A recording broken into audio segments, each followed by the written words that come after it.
All right, everybody. Well, thanks for being here. My name is Tony Procopio. I'm one of the founders here at Think Plus, along with my wife, or my founding advisor partners, co-founders, my wife, Diana Procopio, Jim and Lisa Kenny, Brendan Kenny, and Ed Kenny. And couldn't be more excited to share with you. This is our call to action. Couldn't be more excited to share with you community solar and explain in a little more in depth than we do in our regular trainings, how community solar works and what it does for people and what the customer experience is like. And so we're going to talk about that and how you can get your community solar customers and how you can educate people about it. So let's get right into it and talk about it. I'll give you a quick update as well, just our virtual events as we like to put up there. Take a screenshot if you're new. These are our virtual events that are hosted by the Think Plus founders as well as the corporate throughout the week. So our weekly training tomorrow, our weekly training is going to be web office basics. So if you're looking to learn about how to, utilize your web office and ask questions and go in through detail in that, tomorrow at 12 p.m. Eastern. There's all kinds of events going on throughout the week, so appreciate everybody being here.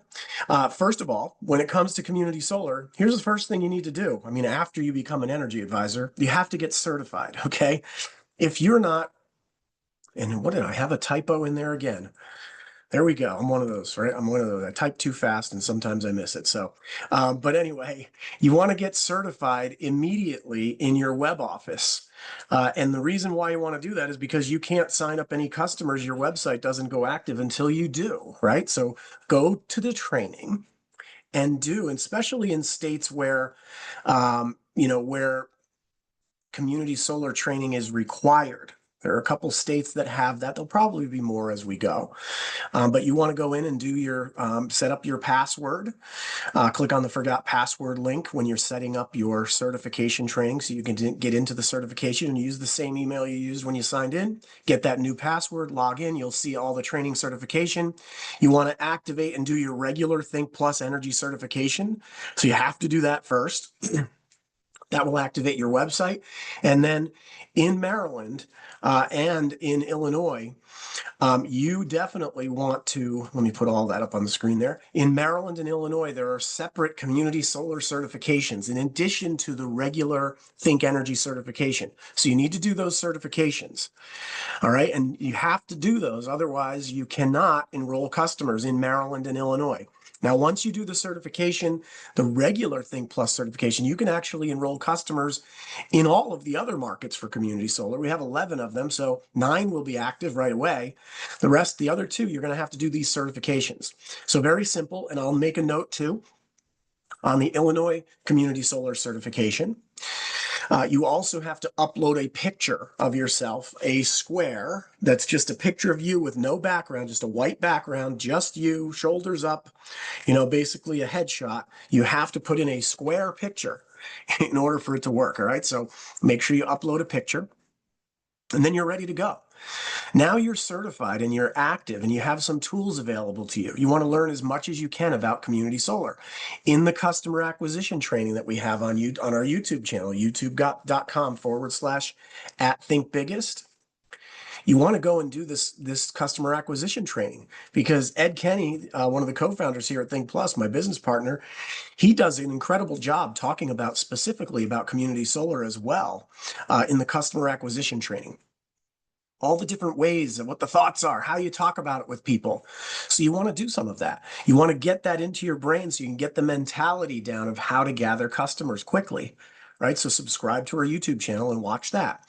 Then in our marketing center, when you go to your web office, you don't have to go anywhere else except the dashboard. Just scroll down. There's a thing that says Marketing Center. You launch the Marketing Center. It pops up and it looks like this. You click on Product. And then you go into the state where you're looking to have a flyer. That's what these are, flyers right here, product and opportunity flyers. You want to go in and get a community solar flyer in the state where you're gathering your customers or whoever you're talking to. Multiple states, if you know people in multiple states where community solar exists. So go in state by state and get those flyers. They're very powerful. You can print them. They have your website on them. They have your name on them. They have a QR code that people can scan. So very powerful. You can take it, you can send it to people digitally as well. So it works just as well, print or digital. It's fantastic. It's all compliant. You don't have to make anything up, and you follow all the wording that's on those documents. Those are the words that you're going to use. Now, we also, so that you can figure out more about what the markets are, we have what's called a product comparison guide. Now, this is right in your BAM app as well, or you can go to thinksuccess.plus and then hit search and search for product comparison guide, and you'll find it. Or you can go right into your BAM app, and when you go into your BAM app and then you click on the Think Plus segment in the training resources, you'll actually see the product comparison guide link right in there under training resources. Think Plus training resources, and you're there. So get the product comparison guide. Well, have access to it. I have it bookmarked on my phone because I go to it all the time. Whenever I'm talking to someone in a certain market or answering questions for people in a certain market, I like to have it on hand so I can actually go through that product comparison guide and see what's offered for electricity, what's offered for community solar. What's the discount that's available in that market? What utility companies in that state have community solar available for them? And then also whether they're utility consolidated billing or dual billing. We'll talk more about that in a sec. So this is a very, and you're starting to see on our updates that we have coming up, and tonight is no different. Tonight is the Empower Hour call at 8 p.m. Eastern. We do these every week, every month, at the beginning of the month. This month, it's a day early because there's some things that are going into effect on October 1st, tomorrow, that we want to have you up to speed on what those things are right out of the gate before October 1st even starts. So we're going to have that tonight on the Empower Hour. And there you'll see an update as far as capacities and in what states, how much capacity we have in each state. All right, now here is our active service map for electricity and community solar. And you can see these are the states. The white states are the states where we do electricity and community solar. And then the gold states, if you want to call it that, are the states where we do just community solar. So we have 11 active markets for community solar. Important to know that. Know where you have active states. The product comparison guide will tell you that as well. Now, we've been training on autosave and Think Smart. We went through those last week, and community solar quickly. Now we're doing a deeper dive into community solar. We'll do a deeper dive into autosave and electricity plans fixed, as well as Think Smart in the coming weeks on this 1 p.m. call. So how does community solar work? This is kind of the question of the century, with how this works, because most people, especially I hear a lot of EAs that say, oh, we have solar and we have electricity. That's actually a misnomer. You don't want to say that we have solar, and you don't want to talk about solar with your EAs, okay? Because when you start saying the word solar, and then other EAs start saying the word solar without putting the word community before it, and saying community solar, everyone that you talk to from that point on, if you just say solar, they immediately think they already know what it is, and it's rooftop solar. Everybody knows what that is. It's been around for decades. Everybody knows that. And you know what? Most people don't qualify it or don't want it. That's how it is. It's a niche product. It's not a full mainstream product. It's like 4% of the houses that can get rooftop solar even have it after 50 years, right? So just understand that it's not rooftop solar. And if you say solar to your customers, potential customers, or to your team, then you're not being accurate, and you're exacerbating the issue with comprehension, okay? So you won't hear me ever say solar unless I'm talking about rooftop solar. But I always say community when I talk about community solar, because that's the differentiator. So I like to ask people because I know what kind of an answer I'm going to get. So what do you know about community solar? Well, here's how it works. And this is what you should understand in the back of your mind. You don't have to explain this to every customer because we have a video that will allow you to do that. And I'm going to share that video. We're going to actually play that video. I just want to make sure I optimize my sound as well. All right, so I did. But community solar. So how does it work? Well, first of all, it's a state-sponsored program. And it's back on that slide that we had just before. It says it's a state-sponsored clean energy program. That means it's a law. This is a law that's on a state-by-state basis. Some states have the law where community solar is allowed. Other states don't. Some states are in the process of enacting legislation. They haven't done it yet. And when they do, and then they start building solar farms, we'll move into those markets. But it's a state-sponsored program that allows anyone who has a residential and in some states, small commercial account in their name, whether they own their home or not, to get a discount on their electric bill for up to 20 years, month after month after month. That's what community solar is. It's enacted by a state law. So in laws where in states where it's a law, community solar developers are able to go into those markets. Now, any community solar developers can go into those markets. So let's take Illinois as an example. In Illinois, a community solar developer from outside of the state of Illinois or inside the state of Illinois can go and they can lease land from a landowner and they can build a community solar farm on that landowner's land. Okay, they can't own the land and build their own solar farm on it. They have to lease the land from a landowner. See, that's the key here. All right, and so that's great for the community. It's great for everybody and it's great for that person who has the land, especially if it's a farmer or a landfill, a town-owned landfill. Where it can't be used for anything else, or if it's a farmer who has brown fields, which are basically land that can't be cropped anymore, and they've used it for agriculture for so long, too many nutrients, it's overdone, and they need to let it regenerate over time, and it takes 20 or 30 years to do it. Perfect place for a solar farm. Now those farmers can start growing electricity, right, on their farmland, and it's great for everybody. But so a community solar developer builds community solar farms on land that they lease from a landowner.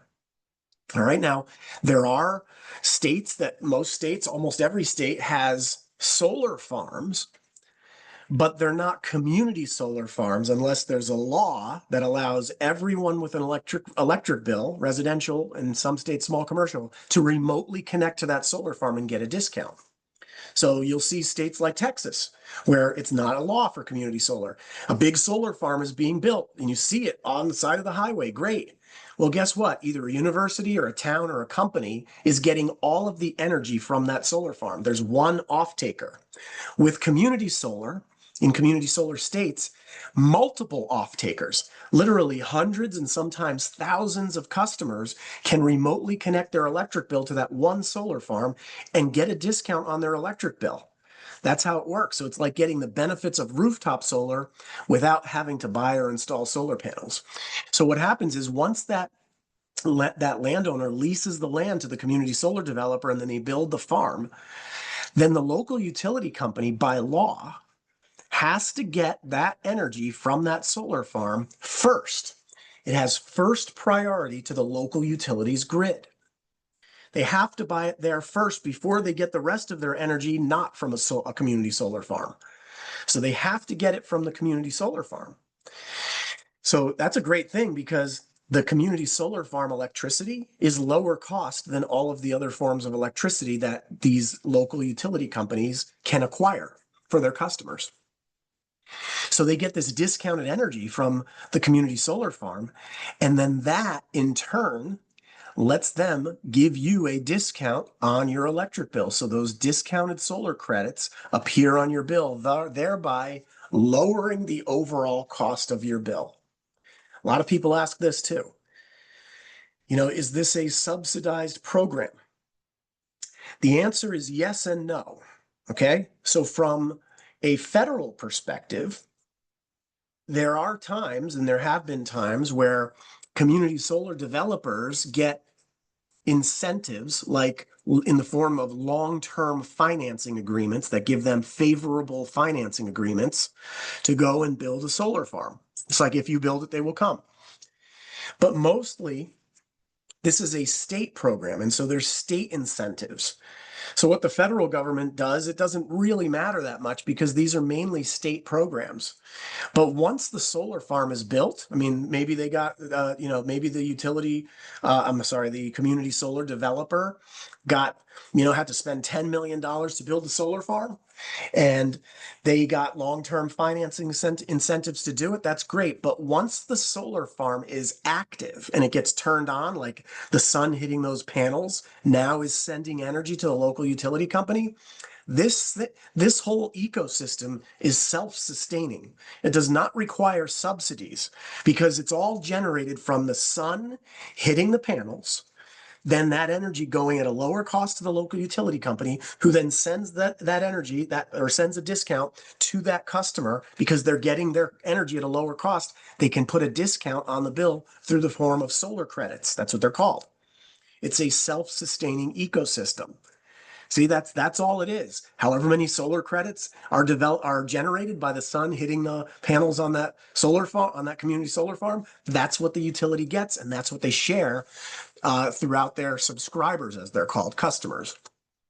So it's important to know that how does the developer get their money back for building the solar farm? Well, they get it back when the customers pay their electric bill to the utility company. See, the utility company collects that money, and that's what they buy the energy from the community solar farm developer with. That's how it works. So you pay your bill, gives them money to buy the energy, they give you a discount. More credits get created by the solar farm. The local utility company gets the energy at a lower cost. They share the discount with you. You pay the utility bill at a lower cost, and the utility company pays back the developer. That's how it works. It's a self-sustaining ecosystem. All right. So regardless of what you hear now, rooftop solar, that might not be a self-sustaining ecosystem. Getting your own solar panels for your a college or a university or a town or a company where they're getting all of their credits that they're getting from the solar farm is helping them. That may not be a fully self-sustaining ecosystem either, because they had to invest a lot of money to build that solar farm. So they have that cost. You, as a customer, you have no skin in the game at all with community solar. It's free to enroll. So let's watch this video so that we have it on this training, because it's very important to understand the basics of how community solar works. Imagine saving money on your electric bill just by supporting clean energy in your community. With Think Community Solar, you can, and it's easier than you think. You can now subscribe to a local solar farm and receive solar credits that lower your utility bill, with discounts ranging from 5 to 25% on those credits. It's part of a growing effort to expand access to clean energy, and you're invited to be part of it. When you subscribe, you're allocated a portion of a local solar farm. As your share generates electricity, you earn solar credits that reduce your utility bill. For example, if the discount in your area is 20% and your share produces $100 worth of electricity, you'll see a $100 credit on your utility bill. Then you'll pay Think Community Solar just $80 for those credits, saving you $20. Think of it like buying a $100 gift card for just $80, and then the full $100 automatically going toward your bill. Sign up in 3 minutes. No rooftop required. Rent, own, house, apartment, all qualify, and your savings can really add up. 5% minimum, up to 25% in some areas, depending on your state, for up to 20 years. Best of all, you're helping fund local solar projects that create jobs, reduce emissions, and power a cleaner future. This is Think Community Solar. Local energy, zero hassle. Imagine. So you guys, that's how it works. Community solar is a great program. Okay, now there's other forms of clean energy that are not so great, right? And that are having a lot of difficulties, like wind power. A lot of that's having difficulties because the wind turbines are very difficult to maintain and keep them going, and they're difficult to dispose of and things like that. Not so with community solar. With community solar farms, these panels that are going onto community solar farms, literally these things, they initially thought that that solar panels that went on rooftops and that would last 20 years or 30 years. Well, with the technology advancements that's been going on and the way that recycling now works, There's no longer this issue with, oh, well, what happens at the end of the time frame when the solar panels, aren't working anymore? If they never get to the point where they don't ever work unless they get damaged or something like that. But what happens is the solar panels get less efficient over time, so they can be repurposed. They can be sent to other countries that don't have electricity, and they do that. They can also be recycled, like somewhere between 93 and 98%. I think it's upwards of 97 or 98% of the solar panel can now be recycled and reused over again to make additional things, to put into electronics, to do all different types of things with. So there's not this situation that the old school people who think about solar panels back in the day when they first started, of solar panels sitting in landfills, leaching out chemicals into the field into the grass or ground as they degrade over time. That's not what's happening with community solar rooftop and really even solar panels on somebody's roof. That's an old thought that's already been overcome by time and technology and advancements. All right. So don't let people push you around by saying that, because that's an old thought that doesn't apply anymore. We have articles on our YouTube channel and in our Telegram channel that actually show that. There's a whole series of things that we put together to let people know how good this actually is. So again, guaranteed savings, free to enroll. You can cancel anytime. There's no rooftop. Renters qualify. It's exciting. And in some states, like especially in the state of Maine and in the state of New York and then the state of Illinois, there's opportunity there potentially for some small commercial accounts to come into play as well. So not just residential. All right, so that's more about how community solar works. Again, here are active states. There's 11 of them right now. There's more with legislation pending that you see here. Pennsylvania has just moved in the direction of, getting final legislation passed. They're moving forward. Ohio has just reintroduced a new bill that's gaining significant traction. The state of Connecticut isn't even on this list, but they actually just voted yes to community solar in the House. And starting when their next session starts in January, they're going to bring it up in the Senate and bring it back. And who knows, that state could come from being not even on this list to being active. So there's a lot of movement that's going on in the community solar territories around the country. There are actually 26 states as of today that have enacted community solar legislation. We're open in 11 of them. The reason we're not in the other 15 is because they're brand new. They're not mature enough. They don't have enough capacity to make it worth our while. There might be 10 or 20 or 30 slots available, but we're not going to open up our network that's looking for thousands of customers to just handle 20 or 30 customers. So it needs to be a robust market that's a little bit more mature, and then we go into that market. So just to give you an idea there, that's how it works. Again, what we like to do is gather in our first 24 to 48 hours. We always tell people, and this is if you've already gathered customers and it's not your first 24 to 48 hours, but for new people right out of the gate, get them paid. There's no faster way to get paid than signing up for community solar. Honestly, I mean, if it's available in your state, this is it. This is a great script. Hey mom, hey friend, hey neighbor, are you aware of or are you getting your state-sponsored benefit, not state-funded benefit, okay? Not a state benefit, a state-sponsored benefit. That means it's a law that the state put forward. That's what sponsored means.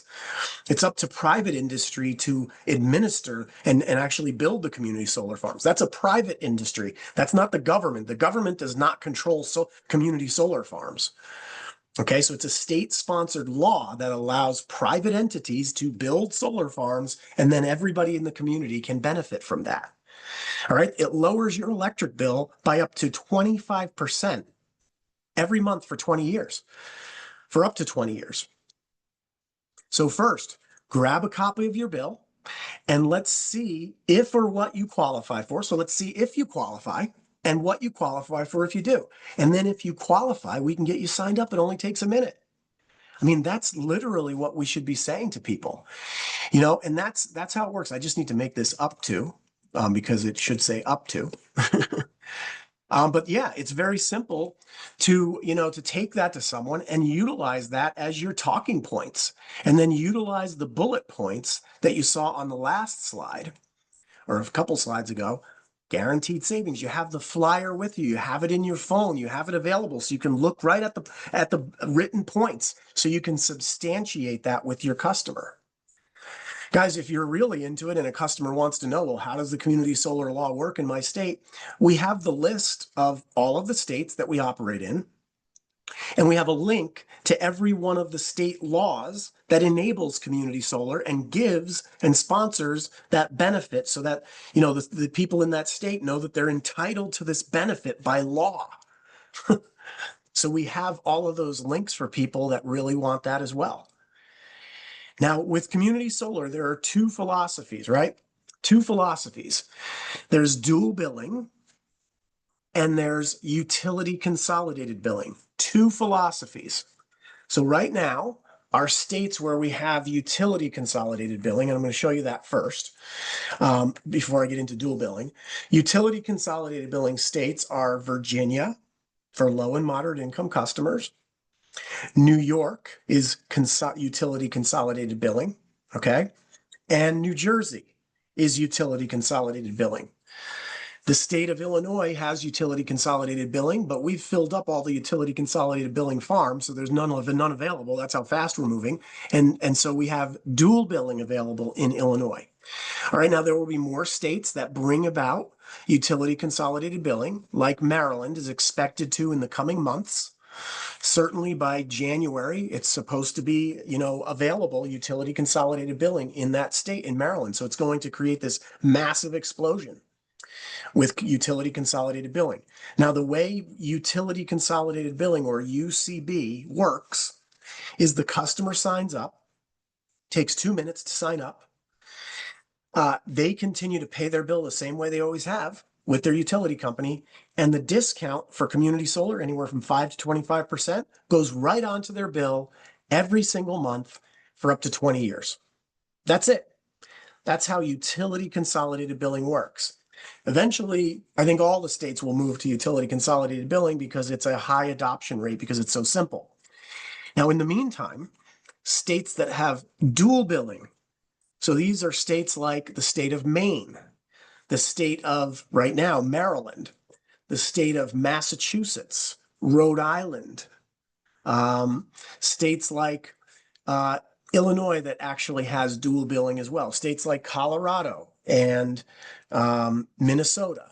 Those states are dual billing states. And here's how dual billing works when it comes to a before and after bill. So let's say that somebody in a dual billing market, we'll use Illinois as the example right now because we have a ton of capacity with Nexamp in the state of Illinois.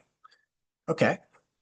So we'll utilize that discount and we'll say, okay, well, the usage on the bill before was $180. That's the supply and delivery. And then there's the basic service charges and taxes. That's about $20. So let's say you have a $200 electric bill. You're getting no discounts because you didn't raise your hand and sign up for community solar for free to get the discount. You're paying full retail price on your electric bill. So your total cost is $200. Well, after you sign up for dual billing with community solar, you get that same bill. Let's say it's a $200 electric bill. The usage and the basic service charges total up to $200. But you get solar credits on your bill from the solar farm, reducing the overall cost of your bill and making it only $20 that you pay to the utility company. Okay, now you pay that solar credit, the $180 worth of solar credits, you pay in a separate bill to the community solar developer or to Think Energy, whoever's managing that solar farm, that community solar farm. And so with the Think Community Solar bill, there's the $180 that appears on the bill, but you're taking a 15% discount on that, let's say. That means you're getting $27 off of your electric bill. All right, now in the state of Illinois, the discount is just on the supply portion of the bill. In the other states, the 15 or whatever, 10 to 20 to 25% discount is on the supply and delivery portions of the bill. It's based on the credits that you receive each month. So now you're paying $152 to Think Community Solar. in dual billing. When you add up those two bills, 20 plus 152, you're paying 172 per month instead of 200. That's how it works. Okay, now with community solar dual billing, it works like this. The sun hits those panels and it creates these solar credits that I just talked about. Well, those solar credits, that can be a lot of solar credits if it's the summer when the sun comes up, it's out a longer time, it's up at a higher direct angle, right? The sun's higher in the sky, stronger sun, longer sun. The summer means that solar farm during the summer is going to get more production, more credits than it will in the winter. So you should expect to get higher credits in the summer. These solar credits that you see here, we showed 180. Well, in the summer, you might get $280 worth of solar credits that month. And you're paying for $280 worth of solar credits, but you're paying for it at a 15% discount. So just to give you an idea, it balances out over time, over the year. So you're always going to save money over the course of a year, but there may be times in the summer where your bill goes up because you're getting a lot of solar credits all at once from the solar farm. Just be aware of that. That can happen. They try to mitigate that as much as possible, and you can always call your community solar developer and see if they can offset or get a plan set up where you don't have to spend so much on a monthly basis. Maybe they can, create some type of program for you. But the bottom line is that when you sign up with dual billing, there can be times, it's not all the time, but sometimes when it's really sunny and there hasn't been a lot of clouds and no rain, and it's the summer, and the sun is high in the sky and producing tons of electricity for longer durations of time, there could be times when the customer gets more credits than what they need to use. But in essence, they're prepaying at a discounted rate to utilize those solar credits that are banked for them in the next bill. All right, so that's how it works. So just be aware of that with dual billing. Now, it doesn't happen all the time, but it does happen sometimes. It depends on what happens with the sun. Community solar is based on the activity of the sun. So I like to say this, you're going to get more credits in the summer, you're going to get less credits in the winter.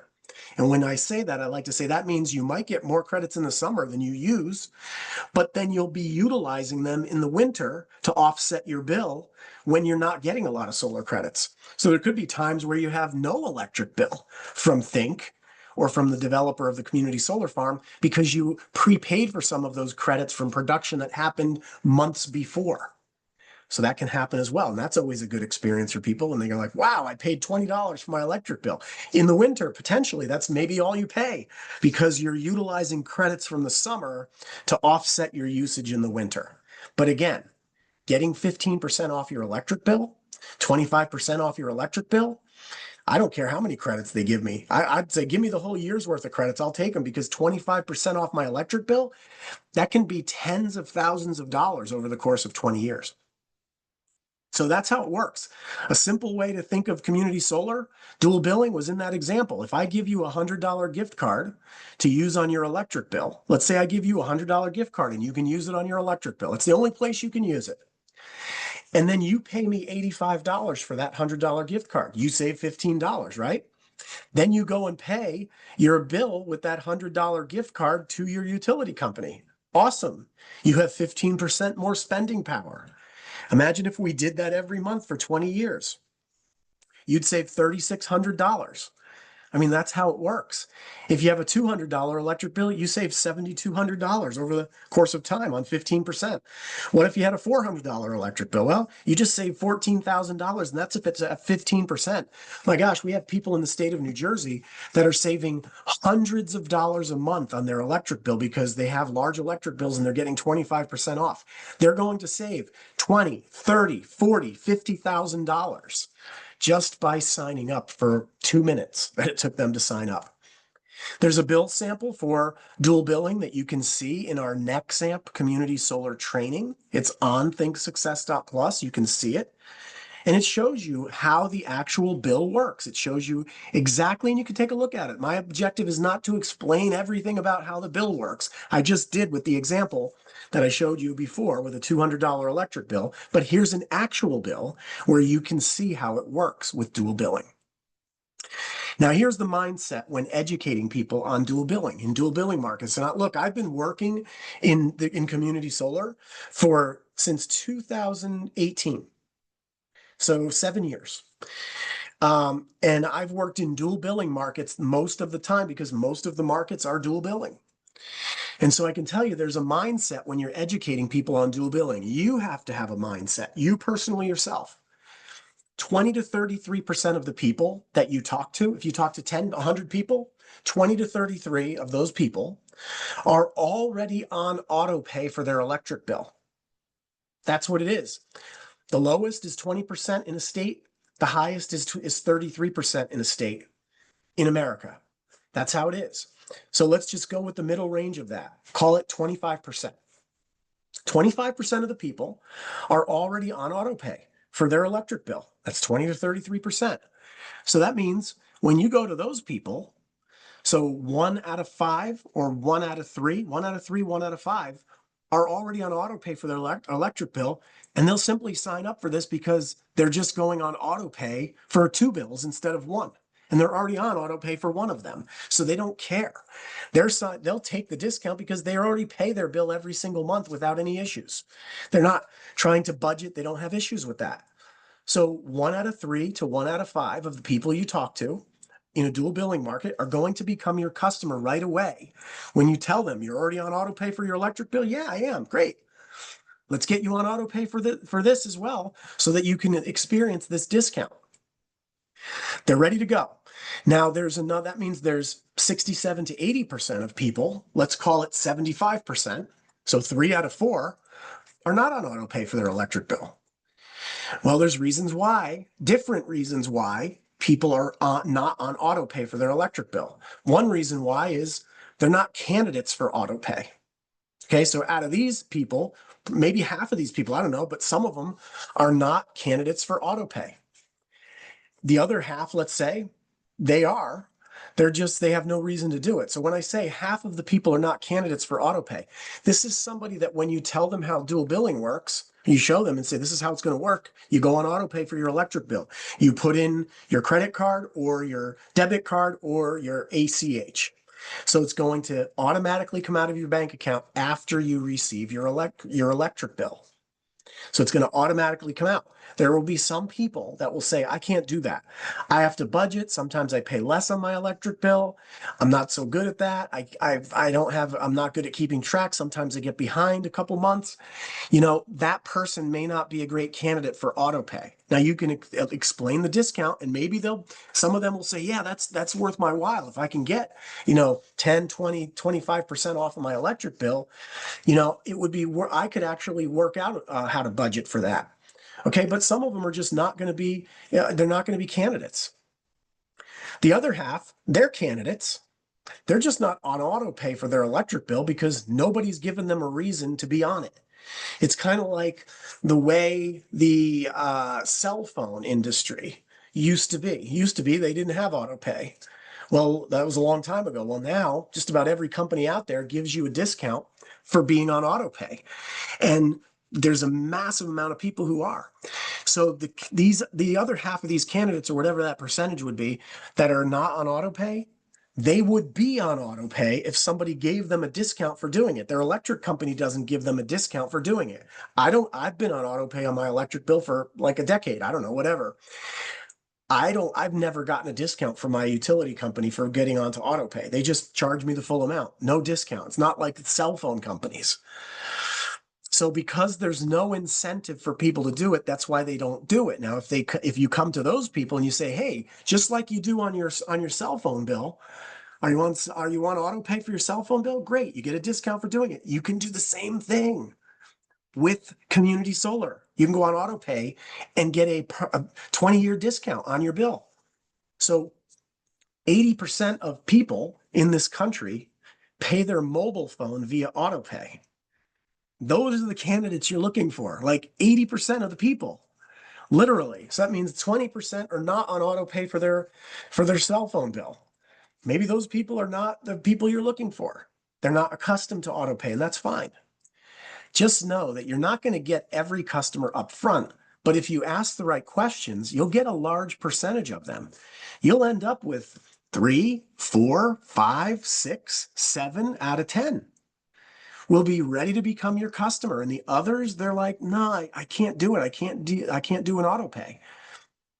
You can always encourage those people to try it out. And, if they don't like it, they could cancel, and they could always work out some type of payment arrangement that helps them if they get behind on it with the community solar developer or billing platform. All right, so that's where we are with community solar. It's a deep dive into community solar. Here's where we are.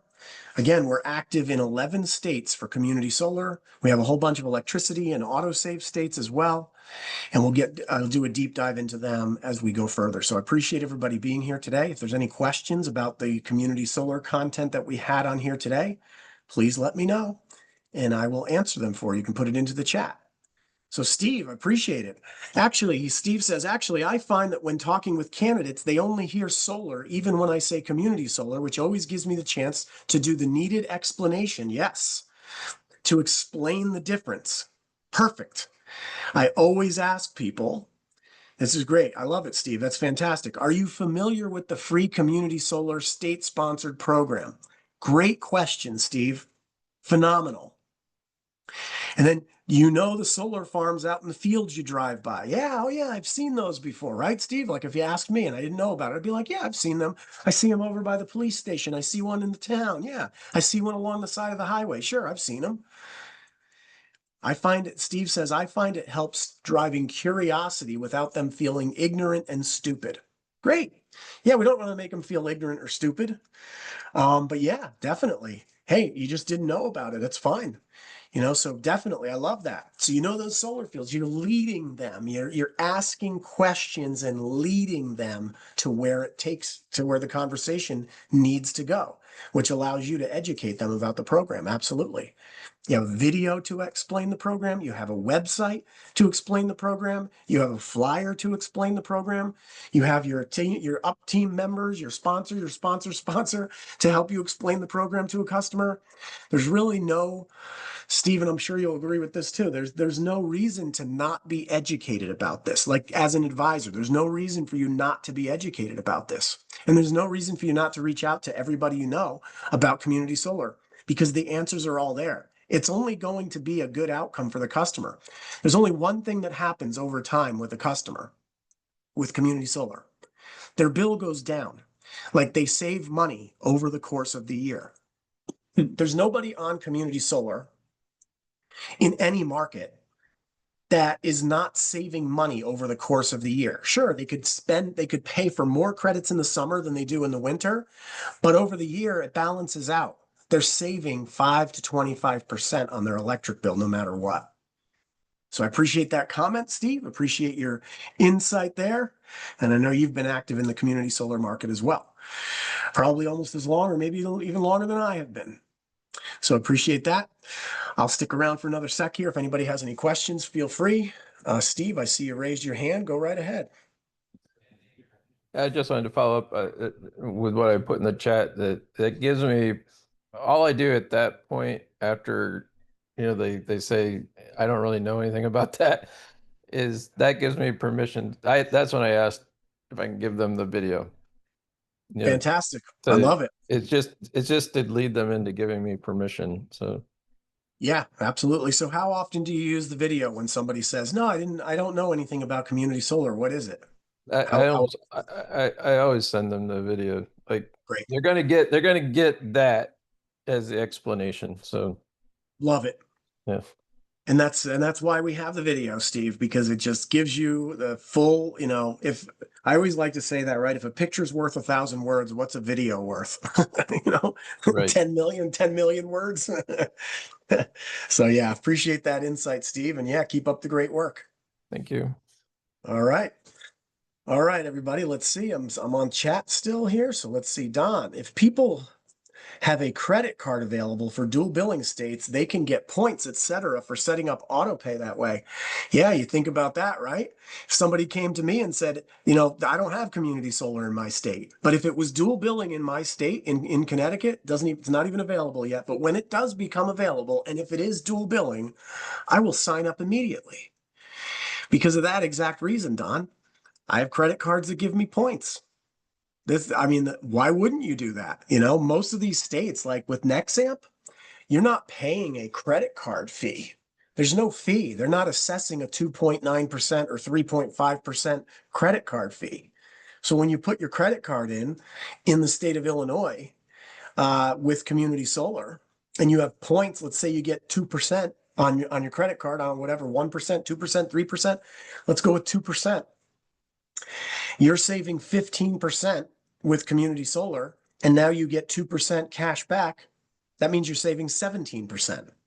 So very valid point right there, Don. And look, a lot of people will do that. They'll say, I've had people who were like against auto pay because the reason they're not on auto pay with their utility company is because they can only do it through their checking account. Like their utility company doesn't offer a credit card option, which I don't have in my, in our state, in Connecticut, where I am. My utility company, it's either ACH or it's nothing.